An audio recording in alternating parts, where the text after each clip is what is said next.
अक्सर करके हम यही तो मानते हैं कि ये मेरा है। मानते हैं कि नहीं मानते? ये धन किसका है? क्या कहेंगे? ये शरीर किसका है? क्या कहेंगे? ये बेटा किसका है?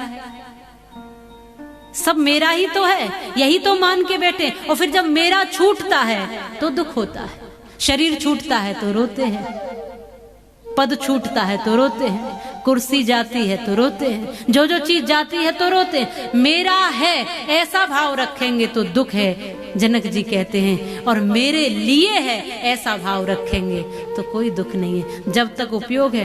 ट्रेन में हम जब सीट बुक करते हैं और जब स्टेशन आ जाता है उसको छोड़ते हैं तो छोड़ते समय सीट को लिपट कर रोते हैं क्या कि मेरी सीट यहीं रह जाएगी, हे प्रभु ये तो मेरी थी। ऐसा कोई कहता है क्या?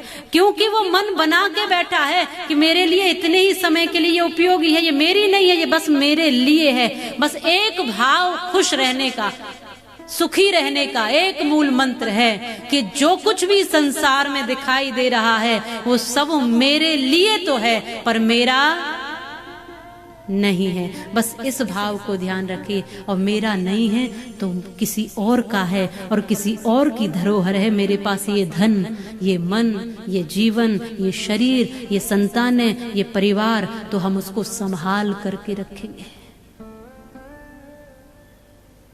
ये सुखी होने का माध्यम है। और मैं भी इसी तरह जीता हूँ। राजा जनक कहते हैं, हे सुखदेव जी, मैं इसी भाव से जीता हूँ। जो कुछ भी है वो सब मेरे लिए है, मेरा कुछ भी नहीं है। इसी में मैं अपने मन को लगाता हूँ, संतुष्ट रहता हूँ। जिसने मन जीत लिया वो पहाड़ पर रहे या घर में रहे कोई फर्क नहीं पड़ता। कहते भी तो हैं, मन सा न जग में प्रकाश कोई सच्चा मित्र, मन सा न और कोई शत्रु हुड़दंगा है। मन से ही शांति गीत, मन से ही रीत प्रीत, मन से ही कलह कपट द्वेष दंगा है। मन ही मिलाता ईश, मन ही दिलाता मुक्ति, और मन ही तो डालता सुकर्म में अड़ंगा है। मन है मरीज तो लजीज कोई चीज नहीं, मन यदि चंगा तो कठौती में ही गंगा है। मन यदि चंगा तो, मन पवित्र है तो घर में भी आप आनंदित रहेंगे। मन में मलिनता है तो कहीं भी चले जाओ दुखी ही रहेंगे। मन को संभालो, स्वयं को संभालो। यही राजा जनक कहते हैं, आप यदि जंगलों में भी जाएंगे तो पिता की आज्ञा की अवहेलना करके आया हूं, इस बात की चिंता भी रहेगी। और कई बार भटकने का भी डर रहेगा। और एक एक कदम बढ़ोगे, गृहस्थ को धारण करके वानप्रस्थ की ओर जाकर फिर सन्यासी बनना, तो आनंद से जियो। जो पिता की इच्छा है उसको भी पूर्ण कीजिए, मजबूती के साथ आगे बढ़िए। गृहस्थ और परिवार, जहां राजा जनक को विदेह कहते हैं, जब उनको संतुष्ट और सुखी देखा तो मन प्रसन्न हो गया सुखदेव जी का। अब कई बार तो हम सब भी झंझट ही मान लेते हैं गृहस्थ को।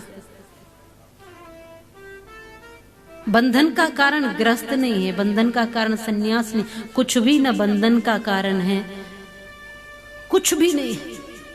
बंधन का कारण हम स्वयं है, हमारा मन है जिसने बांध लिया है हमें। और इससे मुक्त हो गए, अपनी बुराइयों से मुक्त हो गए तो समझना फिर जो आश्रम है, कोई आश्रम, वैसे सब आश्रमों में श्रेष्ठ गृहस्थ आश्रम बताया है वो इसलिए क्योंकि यहाँ से ही सेवा है, यहाँ से ही दान है, यहाँ से ही सन्यासियों के लिए सब कार्य है। वानप्रस्थ हो चाहे ब्रह्मचर्य हो चाहे सन्यासी हो, गृहस्थ से ही पोषित होते हैं, इसलिए इसको श्रेष्ठ बताया है। लेकिन ये बात याद रखना कि आश्रम कोई छोटा बड़ा नहीं होता। जिस आश्रम में आप हैं उस आश्रम को आप पूर्ण रूप से जी रहे हैं, वही आश्रम आपको आनंद देता है। अब बहुत से लोगों को मैंने देखा जो सन्यासी, वो गृहस्थ के लिए अलग अलग रहते।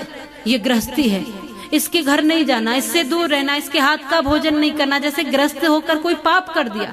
और गृहस्थी जो है वो कई बार सन्यासियों से डरते, ये महात्मा है, ये बाबा है, अरे भैया दूर ही रहना।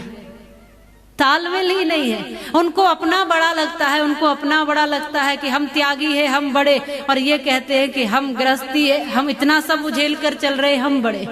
बड़ा कुछ नहीं होता।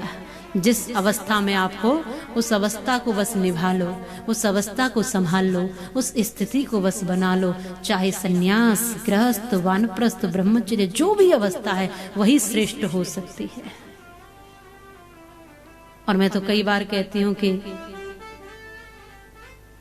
मानव चोले को पाकर मनुष्यता न हो तो मानव कहलाने का क्या फायदा, और कपड़ों को रंग के भी ईश्वर की भक्ति न हो तो कपड़ों को रंगने से क्या फायदा।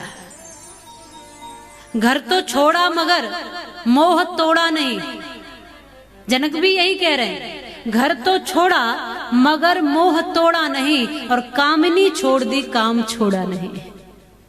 फिर क्या स्थिति है? संत कहते हैं स्वान धोबी का घर का न रहा घाट का, क्योंकि बात तूने ऋषियों की मानी नहीं। और कपड़ों को रंग के भी ईश्वर की भक्ति न हो तो समझो वो कोई ब्रह्म ज्ञानी नहीं है। धरातल पर जीना सीखिए, जहां हो वहां आनंदित होना सीखिए, उसी को ईश्वर का प्रसाद मान करके आनंदित रहिए। हम करते हैं कि सबको हम अपने वश में कर लें, लेकिन कई बार हमारा मन ही वश में नहीं होता है तो हम पीछे छूट जाते हैं। हमारे विद्वान तो कहते हैं कि बांध लिया हाथी बंद शेर भी किया है तूने। मनुष्य को सचेत किया है कि बांध लिया हाथी बंद शेर भी किया है तूने, ऊंट के नकेल डाल रीछ को नचाया है, सर्प के भी दांत तोड़ विष से विहीन किया, पशु पक्षियों पर रौब खूब ही जमाया है। बड़े बड़े बलवान युद्ध में पछाड़ दिए, वीरता में नाम सारे विश्व में कमाया है, पर जीता सब देश पर काम क्रोध जीता नहीं, तो वक्त नरदेव तूने व्यर्थ ही गवाया है। विदेह कहते हैं कि अपने मन को जीत करके संतुलन बना करके जो जिस स्थान पर रहेगा उस स्थान को ही स्वर्ग बना देगा, उस स्थान को ही पूरित कर देगा। कोई आश्रम बड़ा छोटा नहीं, कोई व्यक्ति बड़ा छोटा नहीं, किसी की जाति और बड़ी और छोटी नहीं होती है। व्यक्ति अपने श्रेष्ठ कर्मों से, महान कर्मों से बड़ा बनता है। केवल जियो तो धरातल पर जियो, आनंद से जियो।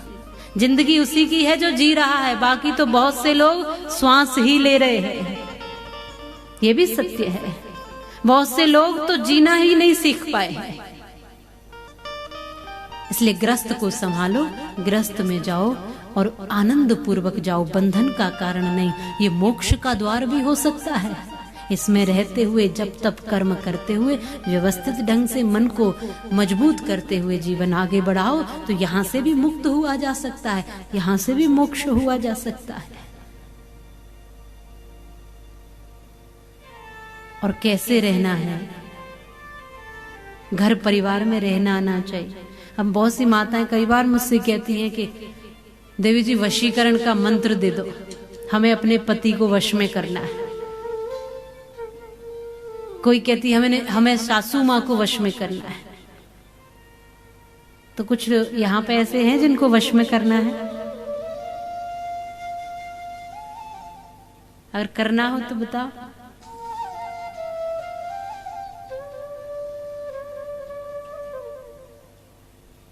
हम तो चाहते हैं कि मंत्र फूकें और सब हमारे वश में हो जाए। आहा, कैसा हो कि आज से जैसा कहे सास वैसा ही करे, वो खुश हो जाएंगी बहू।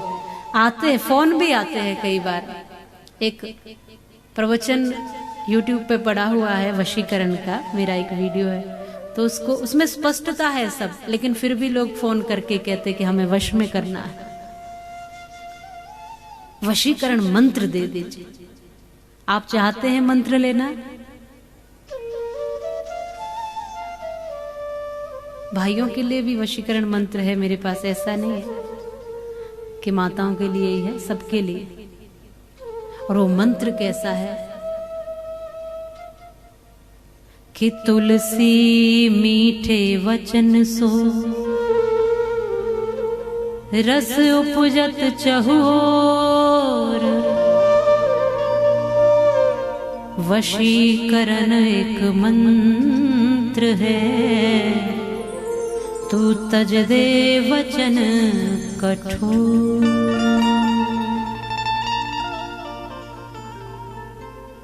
यही मंत्र है। ऐसा कोई कान में फूंकने वाला मंत्र नहीं है। और एक बात आप सब याद रखना कि यदि कोई ऐसा मंत्र देता भी हो तो समझना कि आपको मूर्ख बना रहा है। ऐसा कोई मंत्र होता नहीं कि कान में मंत्र फूंका और फिर वो वशीकरण हो गया। इसके वश में अगर ऐसा होता तो फिर तो बात ही क्या थी।